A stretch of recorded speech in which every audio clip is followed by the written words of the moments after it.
Welcome to J7 TV news. APPTD ఉద్యోగుల సమస్యల పరిష్కారం కోసం ముస్లిం మైనార్టీ ఎంప్లాయీస్ వెల్ఫేర్ అసోసియేషన్ ఆధ్వర్యంలో ప్రెస్ మీట్ నిర్వహించారు. గతంలో ఇచ్చిన గ్రీవెన్స్ ను పునఃప్రారంభించి రావాల్సిన ఆర్థిక బకాయిలను ఆగస్టు 20-26 తేదీలోగా చెల్లించాలని నాయకులు డిమాండ్ చేశారు. అలాగే పెండింగ్ హయ్యర్ పెన్షన్లను పరిష్కరించాలని, కాంట్రాక్ట్ విధానాన్ని రద్దు చేసి ఏపీఎస్ టీటీడీలో ఖాళీగా ఉన్న పోస్టులను భర్తీ చేయాలని స్పష్టం చేశారు. ఈ కార్యక్రమంలో house committee chairman SK Haseen, BJP minority Morcha రాష్ట్ర అధ్యక్షుడు సయ్యద్ భాషా, అసోసియేషన్ రాష్ట్ర అధ్యక్షుడు HSMD Ali, general secretary SK Khaleel తదితరుల నాయకులు పాల్గొన్నారు.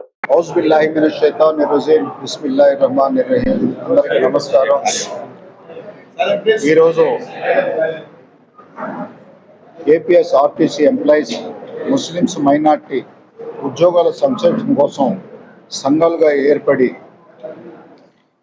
ఈడకే విజయవాడ గాంధీనగర్కి రావటం జరిగినది. ఒక మంచి కార్యక్రమం ఇది.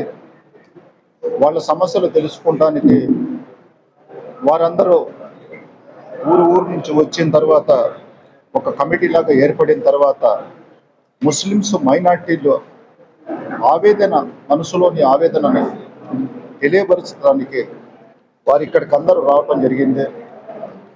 వచ్చిన తర్వాత వాళ్ళ సందేశాలన్నీ విన్నాం. మేము అందరం దగ్గర ఉండి వాళ్ళ కోరిక మేరకు నెంబర్ 258/2012 ఈ కమిటీ ఏర్పడింది. ఏర్పడిన తర్వాత వాళ్ళ సమస్యలు ఎన్నో ప్రభుత్వాలు మారుతూ ఉంటాయి, కానీ వాళ్ళ సమస్యలని కొంతమంది నాయకులు వింటా ఉన్నారు. ప్రత్యేకంగా 2024లో మన కూటమి ప్రభుత్వం వచ్చిన తర్వాత నారా చంద్రబాబు నాయుడు గారు ప్రత్యేకంగా ఒక శ్రద్ధ పెట్టి ఆర్టీసీని ఎలా ముందుకు నడిపించాలని చెప్పేసి కూటమి ప్రభుత్వము ముందుకు తీసుకెళ్తున్న మండిపల్లి రామప్రసాద్ రెడ్డి గారికి మరియు పవన్ కళ్యాణ్ గారికి, బీజేపీ ప్రభుత్వం అండతో ఈ కార్యక్రమాలు విజయవంతం చేస్తున్న వారి అందరికీ ప్రత్యేకంగా ధన్యవాదాలు తెలుపుతున్నాం. మన నారా చంద్రబాబు నాయుడు గారు వచ్చిన తర్వాత ఆర్టీసీని డెవలప్మెంట్లో తీసుకెళ్తా ఇప్పుడు కొత్త ఆర్టీసీ బస్సులు కూడా ఎలక్ట్రికల్ బస్సులన్నీ రావటం జరుగుతూ ఉన్నది. దానికి వచ్చిన తర్వాత ప్రతి డిపోకి కొన్ని బస్సులు కూడా కేటాయిస్తాం జరుగుతుంది. ఆ డిపోలకు వచ్చిన తర్వాత ఎంప్లాయీస్ కూడా పెరుగుతారు. దానికి కూడా చంద్రబాబు నాయుడు గారు ముందు డెవలప్మెంట్ కోసం నేను ముందుంటానని చెప్పేసి ఆర్టీసీకి ఆయన వాగ్దానం చేశారు. ఆ వాగ్దానం ప్రకారము ఆర్టీసీ ఎంప్లాయీలో చేసే రిటైర్మెంట్ అయిన తర్వాత వారికి రావాల్సిన బెనిఫిట్స్ కానీ ఏదైనా కానీ వాళ్ళకి ఇప్పించి, వాళ్ళ కోరిక ఒకటే 62 సంవత్సరాల తర్వాత రిటైర్డ్ అయిన తర్వాత వాళ్ళకు వయసులో పెద్దవాళ్ళు కాబట్టి పవిత్రమైన మక్కా యాత్రకు కూడా కొంతమంది ఇక్కడికి ఉన్నారు. వాళ్ళ యాత్రకు కూడా విజయవంతం చేయాలని చెప్పేసి ఆర్టీసీ డిపో వారి అందరికీ నేను ప్రత్యేకంగా ధన్యవాదాలు తెలుపుతూ, ఇంత మంచి కార్యక్రమం చేసిన ఈ ఎంప్లాయీస్ వారికి అందరికీ ప్రత్యేకంగా ధన్యవాదాలు తెలుపుతూ, చాలా వరకు మన భాషా గారైన మైనార్టీ ఫైనాన్స్ కార్పొరేషన్ వారు చాలా విషయాలు చెప్పారు. కాబట్టి వీళ్ళందరికీ నేను ప్రత్యేకంగా ధన్యవాదాలు తెలుపుతూ, ఇంత మంచి కార్యక్రమం చేసిన ఎంప్లాయీస్ వాళ్ళందరికీ, ఆర్టీసీ ఎంప్లాయీస్ వాళ్ళందరికీ వారి తోడుగా నేను కూడా ఉండి విజయపథంలో చేయికి చేయి కలిపి మైనార్టీలకు ప్రోత్సహించాలని చెప్పేసి ప్రత్యేకంగా నారా చంద్రబాబు నాయుడు గారికి మరియు యూనియన్ వారికి అందరికీ ప్రత్యేకంగా ధన్యవాదాలు తెలుపుతున్నాను. ఇంతకుముందు ఉన్న ముస్లిం మైనార్టీస్ యూనియన్ పాత యూనిట్ కంప్లీట్ చేసుకుని కొత్త యూనిట్లోకి ప్రారంభించిన సందర్భంలో ఈరోజు మనం గాంధీనగర్లో ప్రెస్ క్లబ్లో మీటింగ్ జరగబోతుంది. ముఖ్యంగా ఆర్టీసీలో మైనార్టీస్ దగ్గర 7,000 మంది నుంచి 10,000 మంది ఉన్నారు. వీళ్ళంతా 2012లో రిజిస్ట్రేషన్ చేసుకున్నారు. ప్రతి జిల్లాలో కూడా యూనిటీ ఒక కమిటీ పెట్టుకున్నారు. ఈ కమిటీ స్టేట్ కమిటీగా ఫామ్ అయ్యి ముస్లిమ్స్ యూనియన్లో ఎవరైతే ఇబ్బంది పడుతున్నారో, అలాగే మైనార్టీస్కి ఏవైతే ఇబ్బందులు ఉన్నాయో అది ప్రభుత్వం దృష్టికి, తర్వాత ఎండి గారి దృష్టికి తీసుకెళ్ళి దాన్ని సమస్య పరీక్షించడానికి ఇంతకుముందు చాలా మంది కృషి చేశారు. ఆ కృషి ఫలితంగా ఈరోజు మంచి పొజిషన్లో ఈ మైనార్టీ ఏపీఎస్ఆర్టీ యూనిట్ అనేది ఎదుగుతుంది.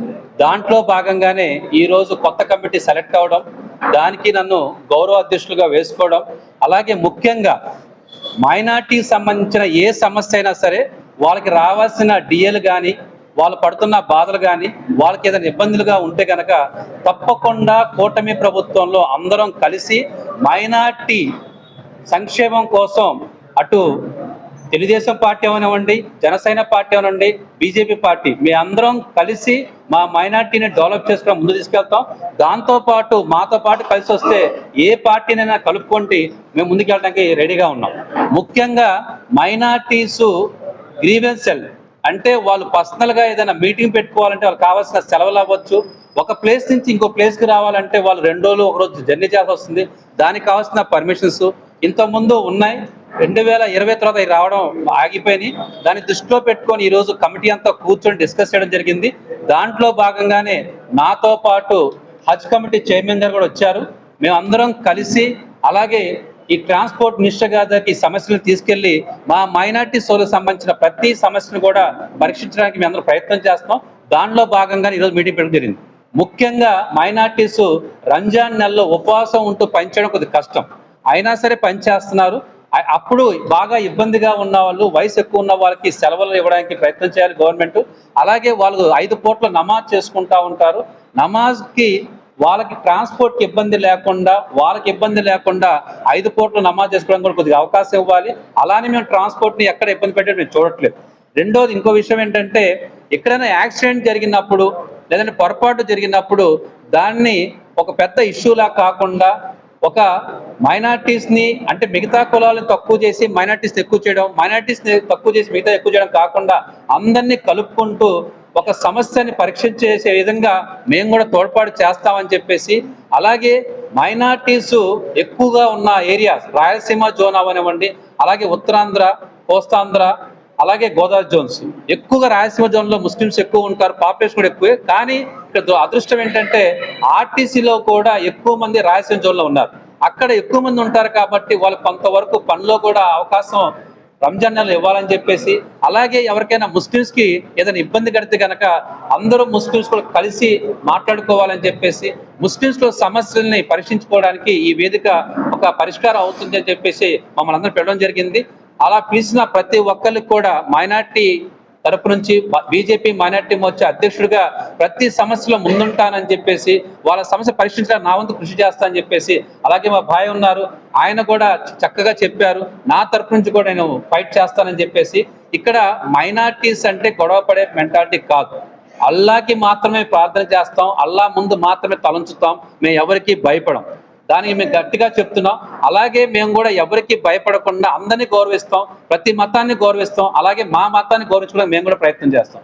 దాంట్లో భాగంగానే మా మైనార్టీస్ కూడా ముందుకు వెళ్ళాలి, మా మైనార్టీస్ కూడా ఐఏఎస్లు, ఐపీఎస్లు, పోలీస్ ఆఫీసర్లు, కలెక్టర్లు అవ్వాలని మేము కూడా కోరుకుంటున్నాం. ఇప్పుడు దాకా మేము ఎప్పుడు కూడా కండక్టర్లు, డ్రైవర్లు, మెకానిక్లుగానే ఉండిపోయాం.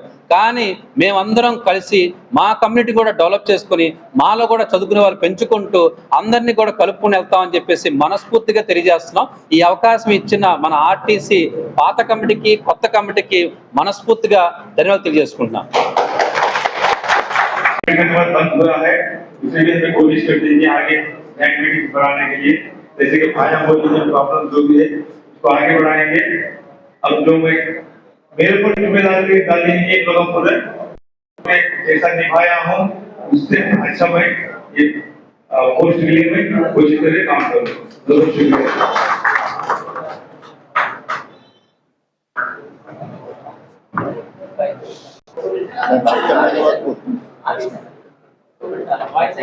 इधर आ शरीफ भाई यहाँ का चलो 5 నిమిషాలు ఆగుదాం, నేను మాట్లాడిన తర్వాత बात करो भाई दे डालो भाई, बात करने बाद 10 నిమిషాలు 10 minutes अस्सलाम वालेकुम वरहमतुल्लाहि वबरकातुहू। अनंतपुर 2012 में अनंतपुर डिपो में एक छोटा इंसिडेंट चला डिपो में,